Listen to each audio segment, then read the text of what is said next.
سلامونه ستړي مشئ وخت مو په خیر پام وکړئ د یاران ټي وي یوټیوب چینل څخه د نن ورځې څلور تازه لنډو مهمو خبرونو ته ملي دفاع وزارت ملا محمد یعقوب مجاهد وایي چې زده کړې لکه خواړه او ساه هغسې ضروري دي. د افغانستان ملي دفاع وزیر مولوي محمد یعقوب مجاهد په کندهار کې د کاریانو او حافظانو فراغت غونډې ته د خبرو پر مهال وایي زده کړې د انسانانو لپاره لکه خواړه او ساه دغسې ضروري دي. نوموړی زیاتوي چې ښوونځی او مدرسې جوړ دي او خلک د خپل بچیان بې تعلیمه نه پرېږدي او عصري او دیني زده کړې دې پرې وکړي، خپل منځي یووالی دې وساتي او له نفرتونو تفرقو او ستونزو دې ځان وساتي. مولوي محمد یعقوب مجاهد هم دغه راز ویلي دي چې دغه مهال له فساد او ستونزو خلاص حکومت حاکم دی او د دغه نظام ملاتړ او دوام سره به هېواد د نړۍ په کچه په علمي او اقتصادي ډګر کې سیال واوسي. او په یو بل خبر کې اورئ چې سپینه ماڼۍ وایي چې ټرمپ د بهرنیو وګړو پر ورتګ نوي او سخت محدودیتونه لګولي دي.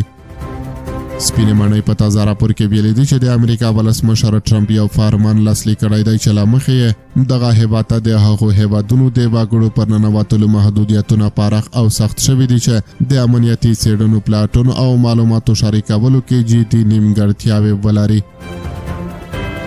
د دغه فرمان له مخې پر افغانستان او د نورو 11 هېوادونو پر وګړو په خوانی بشپړ محدودیتونه هم پر خپل حال پاتې دي. اخوا د افغان ایواک په څېر نورو بنسټونو د دغو پریکړو پر وړاندې غبرګونونه ښودلي دي. او په یو بل خبر کې اورئ چې د لارو تړل کېدو له امله پاکستان ته 4.5 میلیارډ ډالر تاوان اوښتی دی. د پاکستان افغانستان د سوداګرۍ ګډه خونه وایي چې د لارو تړل کېدو له امله د پاکستان سوداګرۍ ته تر اوسه له 4.5 میلیارډ ډالرو زیاته زیان اوښتی دی.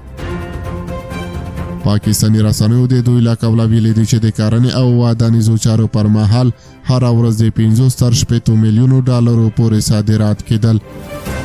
هغوی خبرداری ورکړی دی چې که دغه وضعیت دوام وکړي د نارنجو او کچالو په څېر موسمي صادرات به د ډسمبر تر مارچ میاشت پورې شاوخوا 200 میلیونه ډالر نور زیان هم وویني.